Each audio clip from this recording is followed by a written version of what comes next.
नमस्कार प्रेक्षकांनो, आज आपण जिवंत नागाच्या पूजेसाठी प्रसिद्ध असलेल्या शिराळा या गावाबद्दल पाहणार आहोत। शिराळा गावात नागपंचमीच्या दिवशी होणाऱ्या जिवंत नागाच्या पूजेमुळे शिराळा हे जगप्रसिद्ध आहे। पण जिवंत नागाच्या पूजेला देखील ऐतिहासिक वारसा आहे। शिराळा गावात आलेल्या गोरक्षनाथ महाराजांनी आपल्या चमत्कारातून नाग प्रकट केला आणि त्यानंतरच घरोघरी नागांची पूजा तेथे होऊ लागली।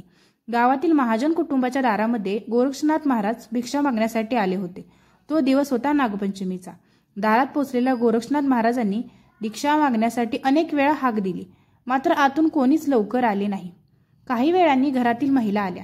त्यावेळी गोरक्षनाथ महाराजांनी त्यांना एवढा उशीर का लागला याची विचारणा केली। त्यावेळी महिलांनी मातीच्या नागाची पूजा आपण करत असल्याचे सांगितले। त्यानंतर गोरक्षनाथ महाराजांनी त्याच ठिकाणी आपल्या देवी शक्तीतून जिवंत नाग प्रकट केला आणि त्या दिवसापासून तेथे जिवंत नागाची पूजा होऊ लागली। त्यानंतर शिराळा नगरीत घरोघरी जिवंत नागाची पूजा करण्याची परंपरा सुरू झाली। नागपंचमीच्या दिवशी या गावातून जिवंत नागाची मिरवणूक सुद्धा काढण्याची प्रथा येथे सुरू झाली।